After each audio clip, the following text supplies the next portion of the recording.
13. So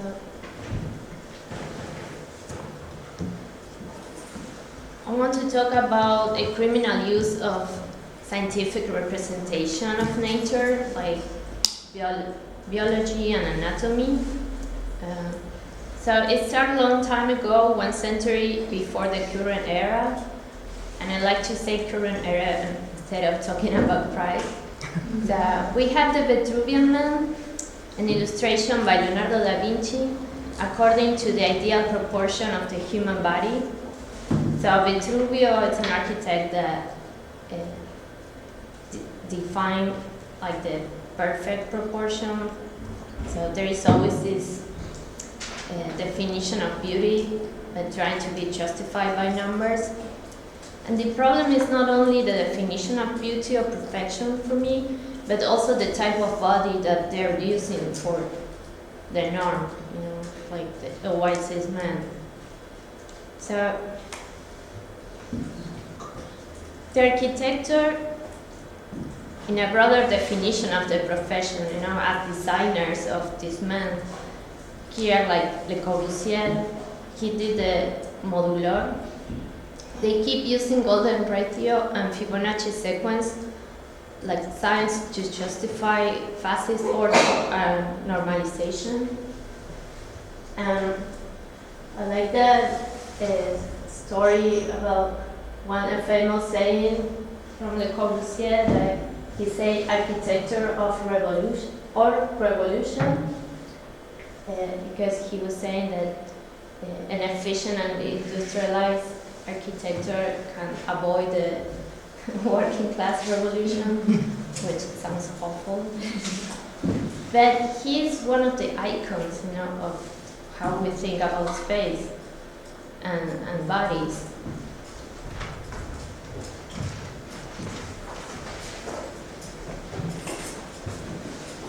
So the first artist I want to show from contemporary art is Naufus Ramirez Figueroa.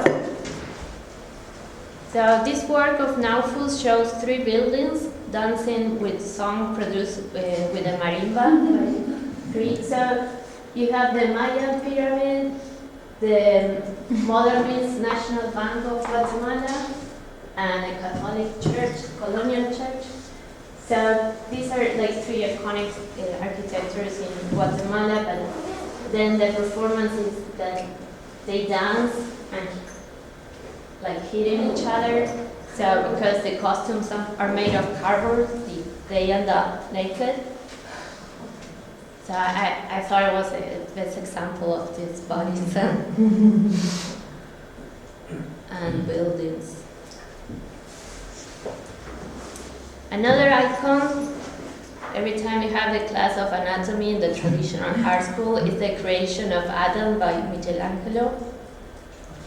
The masterpiece has been reproduced in countless imitations and versions, but when this one by Harmonia Rosales came up viral on social media, a lot of people exploded, they lost it. So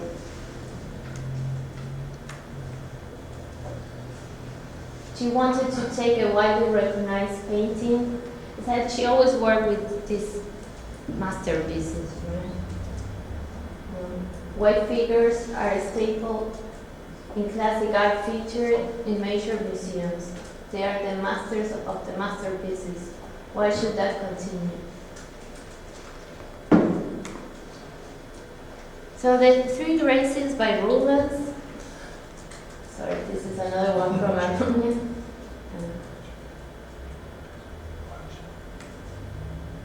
I wanted to show this because imagine our dimension, our universe, if this will be the art history. Like, think about the parallel universe. So the 3 Graces by Rubens are used all the time as an example of the subjectivity of beauty, because they're not skinned like the models in the magazines, but all nudes are rarely used to discuss the transphobia and the kind of representation. Right? Like again, thinking about the bodies that anatomy and nudes represent, Um, I want to show a video by Castle.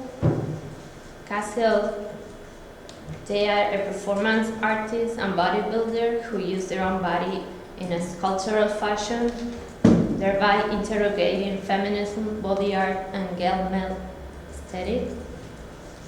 So here's the video.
their work in tribute to the picture of Linda Bentley.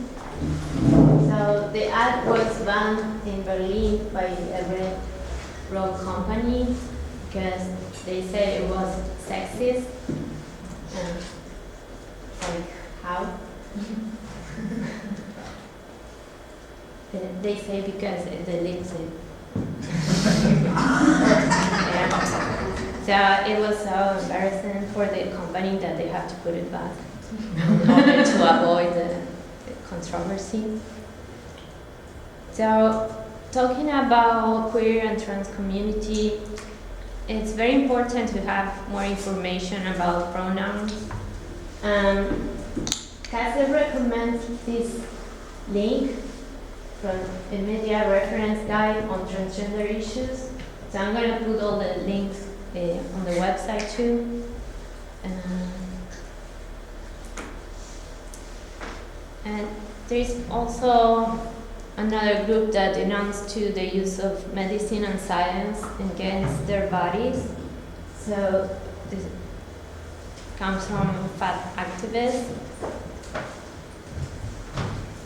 I love the work of Inmensidades. It's a photographer from Argentina. So I'm going to put the link to that. They define themselves like fat lesbian, trans feminist, photographer, and editor. And I wanted to show also what I feel is like another version, but a good one of the three graces.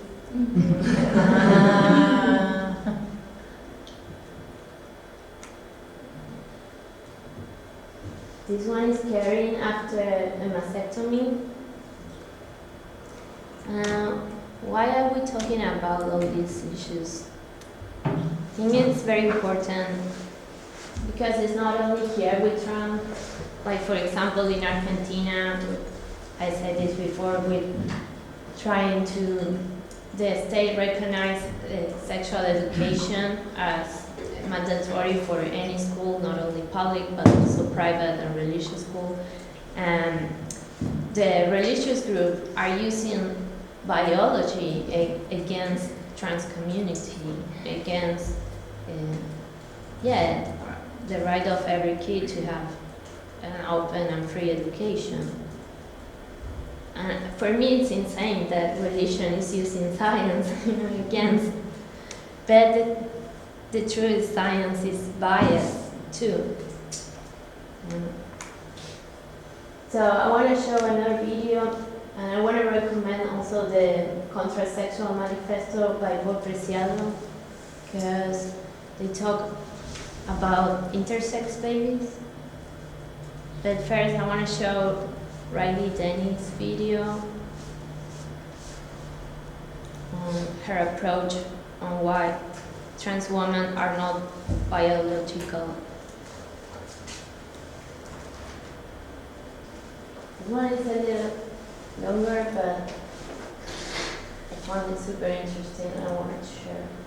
For them. This video is for the people who say, yes, trans women are women, but they are still biologically male. Because while their intentions might be good, the impact that these words have is actually very harmful. Trans women are not male, and saying that they are allows some people to justify the mistreatment of trans people. So I'm going to assume that you already really believe that trans women are women. If you don't believe that, this video isn't meant to convince you. Maybe instead of leaving an angry comment, you could go do some research into what it means to be transgender. I will leave some links in the description to some very good resources to get you started. Alright, so let's say that you're trying to be a good ally to trans people and you heard that sex and gender are two different things. Sex is biological and gender is a social construct. That's not entirely true. Sex and gender are two different things, but they're both partly social constructs, just in different ways. For a long time, gender has been assigned to people based on their perceived sex. A doctor looks at a baby's genitals and determines what gender it will be raised as. In our culture, this used to be unquestionable fact. You were raised as the gender you were assigned at birth, and being transgender wasn't an option. This doesn't mean that trans people didn't exist. We've existed as long as humans have existed, but being transgender was not a mainstream topic of discussion. Today, many of us recognize that gender is far more complicated than a person's perceived sex, and we're able to acknowledge that people can be transgender. Gender was a social construct before, and still is now, but how we construct it has changed. Now we can say that your gender is based on how you identify because we realized that basing gender on perceived sex was oppressive. Again, I'm not really talking about society at large because a lot of people still don't fully understand what it means to be transgender, but I mean within trans-accepting communities. However, even within these communities, binary sex has, for some reason, stuck around as the same kind of unquestionable fact that we used to think gender was. I've made a video before about intersex conditions and how sex isn't a perfect binary, but for now let's just talk about what it means to be male or female, because I would argue that sex needs to go through the same change that gender has already gone through. It's not a static fact, it's a social construct. I'm sure that some people are having this knee-jerk reaction that sex is based on biology and you can't change a person's biology, but that's exactly what we used to say about gender. Sex is a way of categorizing humans based on a combination of a few traits: chromosomes, genitals, gonads, hormones, and secondary sex characteristics like facial hair or breast development. Most people never have their chromosomes tested. They're not tested at birth and they're not tested at regular checkups. Unless your doctor suspects that something might be wrong with your chromosomes, you'll probably never have them tested in your life, and you certainly can't tell a person's chromosomes by looking at them. Hormones are also not visible without a test, and genitals and gonads are usually not visible most of the time. So the way that most people have of determining someone's sex is simply their secondary sex characteristics that developed in puberty. Before puberty, children with penises and children with vaginas are really not that different. It's the rush of hormones around puberty that begins to develop the secondary sex characteristics. People with penises tend to develop facial hair, gain muscle mass, and get a deeper voice. People with vaginas tend to develop breasts, get wider hips, and have more subcutaneous fat. But these are not perfect differentiators of sex. Some people with penises don't develop much, if any, facial hair, while some develop beards, and the amount of facial hair that they have doesn't make them more or less male. The same goes for people with vaginas. Some of them will develop large breasts, some of them will develop small breasts, but neither of those is more or less female. There's a lot of overlap between these characteristics. Some people with vaginas will have deeper voices than some people with penises, and some people with penises will be shorter than some people with vaginas. It's not like all people with penises fit into one box and all people with vaginas fit into another box. It's like they're all in the same box, but people with penises tend to hang out on one side and people with vaginas tend to hang out on the other. Plus, all of these secondary sex characteristics can be changed, either through hormones or surgery. When people assigned female at birth take testosterone, they tend to get deeper voices and grow more facial hair, while people assigned male at birth can take estrogen and develop breasts and more subcutaneous fat. And if puberty blockers are taken before hormones, a person assigned female at birth might never experience a female natal puberty, or vice versa for people assigned male at birth. So the sex you were assigned at birth doesn't necessarily tell you what secondary sex characteristics you'll have later in life. That means that telling someone you know their sex based on their secondary sex characteristics is just not true. But you still think you can tell someone's sex based on their genitals or gonads? Well, genitals can be changed with surgery. Some people assigned male at birth have vaginas, thanks to a surgery called vaginoplasty. Some people assigned female at birth have penises, thanks to a surgery called phalloplasty. So genitals aren't a great indicator. And gonads, so ovaries or testes, are often removed in the case of testicular or ovarian cancer. But if a woman has her ovaries removed due to cancer, is she no longer female? If a man has his testes removed due to cancer, is he no longer male? I don't think so. And I don't think you can say that gonads define a person's sex without believing that. So out of the 5 ways we have of determining someone's sex, 4 of those 5, hormones, secondary sex characteristics, genitals, and gonads,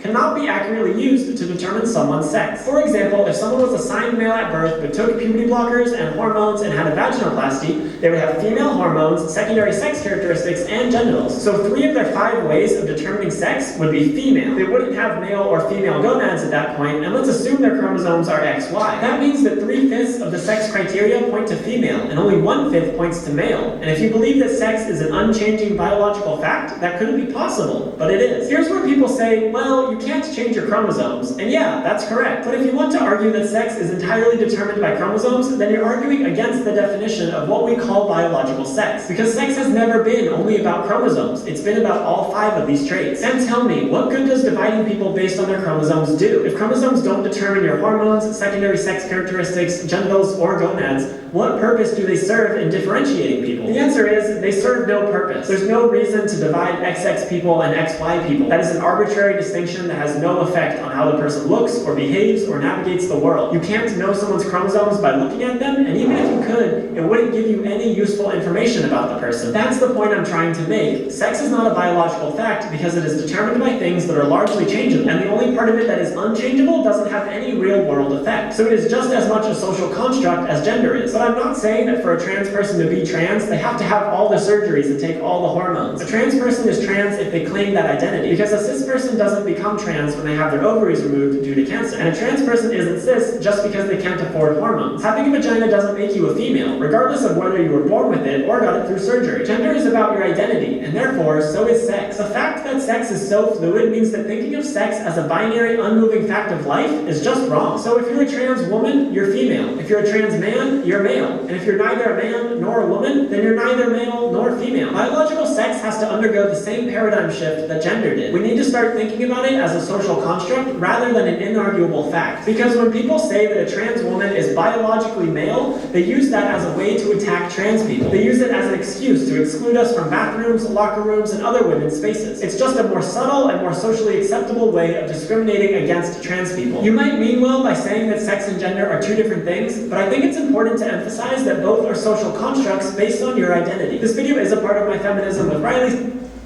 So, she goes fast. But you can follow her. She has amazing videos. But how we know medicine and biology is biased? Because even though a baby has a male chromosome that present like an intersex body, being a newborn, doctors are gonna put them, through tortuous surgery to make it a girl because the penis is too small to be normal. So it's the same medicine, the one that is saying like, I don't care about chromosome, I just care about normal genitalia. And this is a huge movement that hopefully is growing up, and I want to also share today is the intactivism. So here you have the Bay Area intactivists. That's the link, but it's a worldwide movement. I want to share the last video about this fact.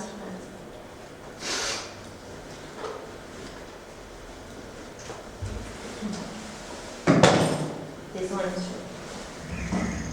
the first kind of indication was we had an ultrasound, and they said, you're having a little girl, so picked out girl names, and we kind of prepared for that. And one of the last ultrasounds that we had, the OBGYN said, well, you might actually be having a little boy. And he said, ultrasounds aren't that accurate, and so it's probably nothing, not to worry. But when she was born, right away the OB said, there's something that I don't know how to explain. Intersex means that the internal genitalia, the external genitalia, the chromosomes, the hormones, and the person's physical appearance don't look or correspond to classically male or classically female. For many decades, the standard of care for intersex newborns included surgical procedures to make them look as typically female or typically male as possible. Some doctors tell parents that these surgeries will make their child's body look like a typical boy or a typical girl. But these surgeries can have devastating consequences for the kids that can last a lifetime. We spoke to parents who told us they felt intense pressure from doctors to consent to surgeries even when those operations were medically unnecessary. We wanted to make sure she got to see, the best specialists and the best providers who could, give us the answers. And it was disheartening. We left feeling like we were on an island, with very little support. And while we were confident enough to not proceed with the surgery, I'd be lying if I said we didn't have a lot of doubt about, oh my gosh, like they've told us all these awful things. Are we doing the wrong thing by our kid? Parents talked about feeling bombarded with scary and confusing information. For instance, doctors told parents that if they chose not to have surgery on their kid would be bullied at school. However, a claim like that has never been substantiated in medical literature. It's common that the discussion will be about how successful those surgeries can be, how safe those surgeries can be, and how well they can work in helping the child fit in. What they don't include still, for the most part, are discussions of the potential harms. These surgeries carry the risk of scarring and nerve damage, infertility, incontinence, loss of sexual sensation and function, and the need to be on lifelong hormone replacement therapy. I found out I was intersex.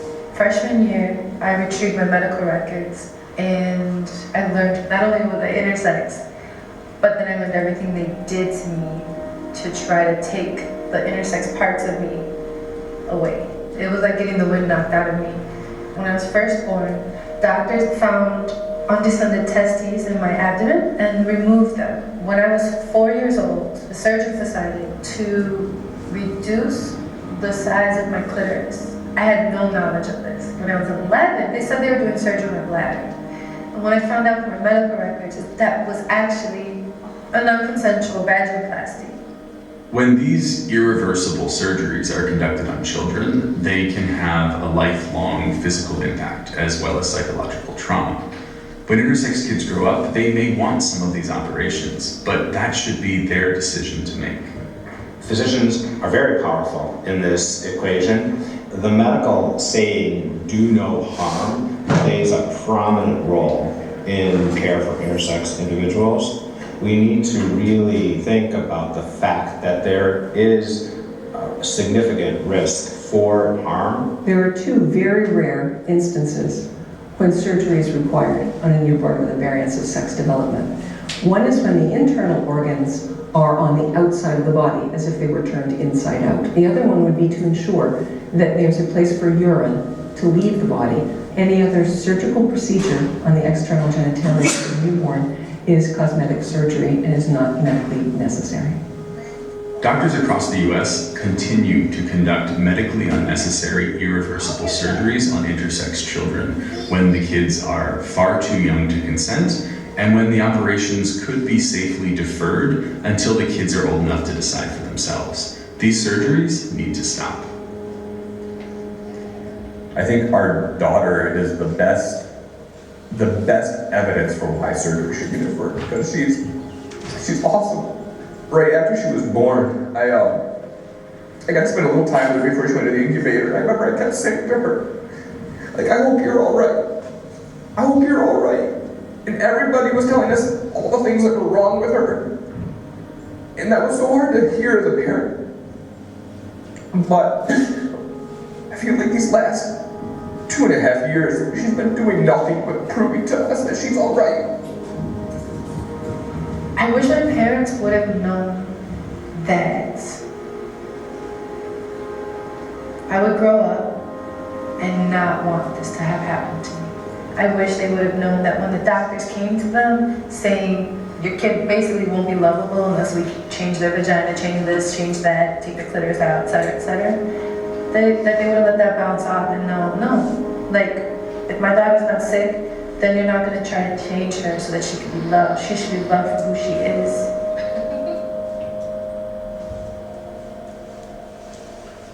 So, I highly recommend to involve with these issues. Some people might think that intersex people is not common, but it's as common as red hair people.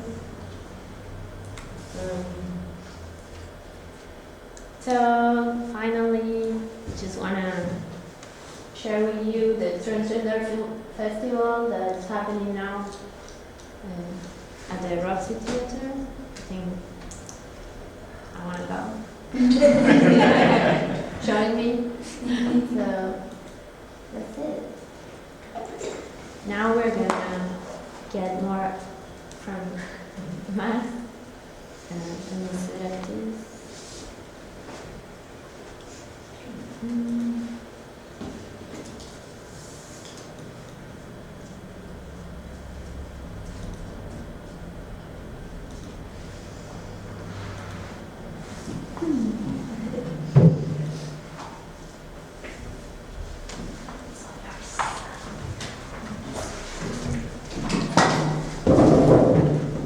Hey, so thank you, Ad, for that really wonderful introduction.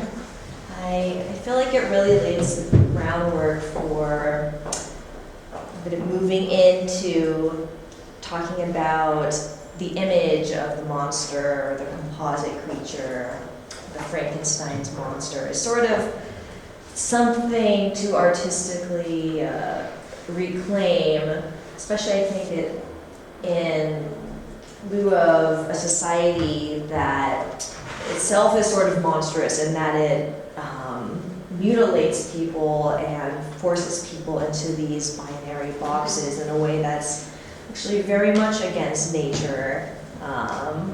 And so I'm interested in sort of taking what may at face value seem to be fantastical or unreal and actually considering that as a more truthful expression of nature as opposed to these very heavily constructed images that we are force-fed with in society. So I want to start with an introduction of sort of a personal anecdote from my day-to-day work life. So I'm an art teacher at a tiny nonprofit that provides adult education services to adults with developmental disabilities. So my job, it doesn't heavily involve teaching, the classical conventions of drawing and painting, but I did want to open up with the last time that I remember teaching anatomy to somebody. So I had a student who was a young man named Jordan Caldwell, and he was interested in expanding his anatomical knowledge in order to sketch this figure with its hands up. And so I was helping him by showing him all these anatomy book references that I had laying around in the classroom, and helping him learn to, reference his own hands in the drawing process. And after lots of sketching and reiterating, this was the end result of what he produced, which I was really impressed and happy with. Particularly, I thought it was interesting that he did this sort of anime-ish facial structure. I remember I also saw him looking at a How to Draw Dragon Ball Z book that I also had in my room. And so it's interesting sort of to see sort of the merging of that plus these very traditional, here's how to draw realistic hands books that he was looking at. So Jordan spent a really long time and a lot of frustration on this painting, and in the end he was not happy with it, even though I told him, oh, this is amazing, it's really great. His attitude was just oh, get it away from me. And then, unfortunately, his family also suddenly moved away before he could attend our annual art show where it was exhibited, and it was a very popular piece. It was used in the advertising for it. That's where I cropped this image from. I wanted to note that it was also purchased by one of my coworkers, who is a black woman. Jordan is a young black man. And she said that she was very drawn to this painting because it could be potentially read as having this very political message, as this image of a black man with his hands up and a simplified expression of fear.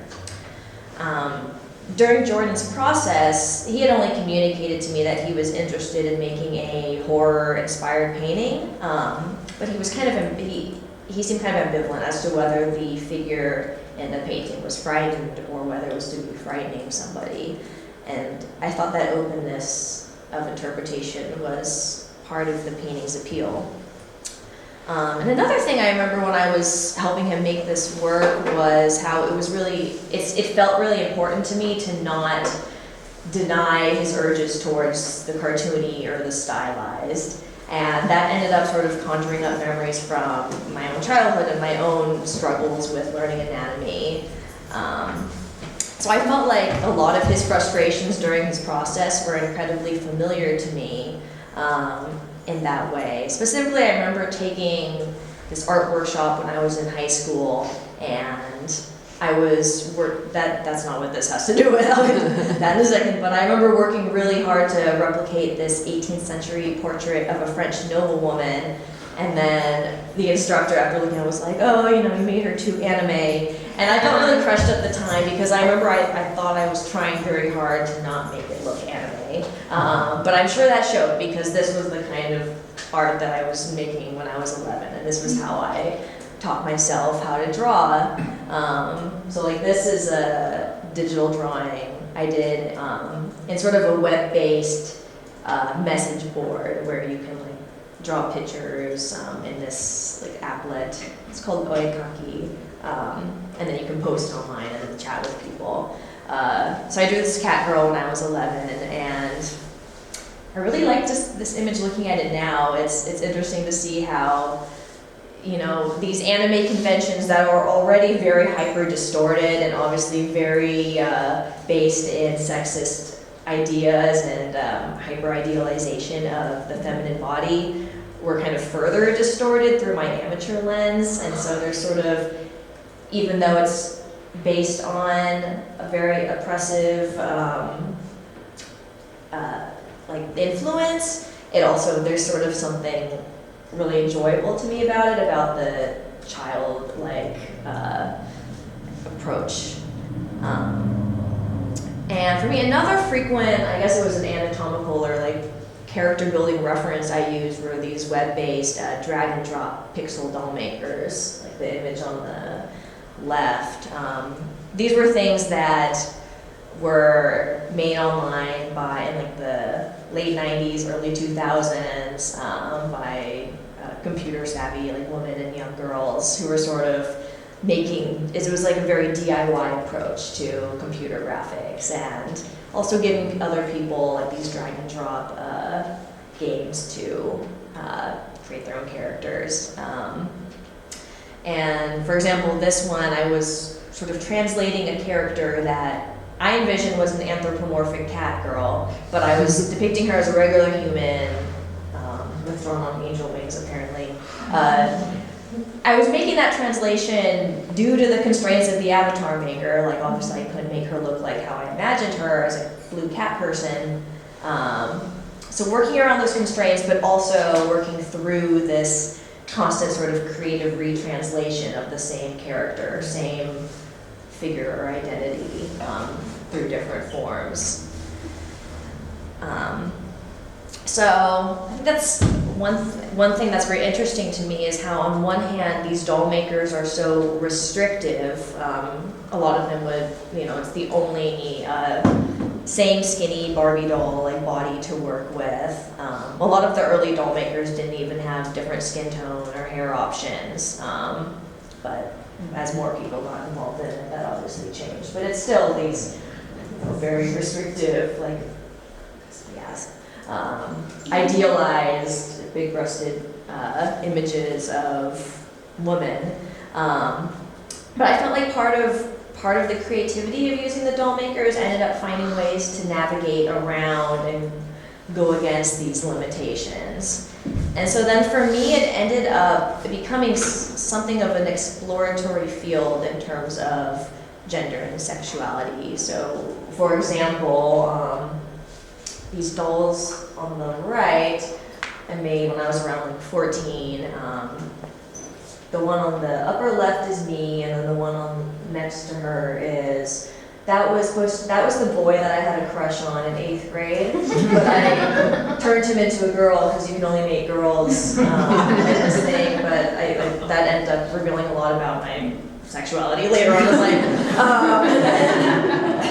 And then on the bottom, those were like these original characters that I sort of conceptualized, and then I ended up pairing them together in these lesbian couples. And again, I didn't know at the time that I was queer or trans, non-binary or bisexuals. It just was the inclination that I had, and so it's very interesting to look back on. Yeah, another interesting thing I recently learned about these doll makers was that one of the original, like most common bodies was traced from this photograph of Madonna hitchhiking naked. So I think that also speaks a lot to this sort of like the idealized thin white cis woman body that it is originating from, but also how that gets turned into this like, doll template that can be sort of assumed by a great variety of people.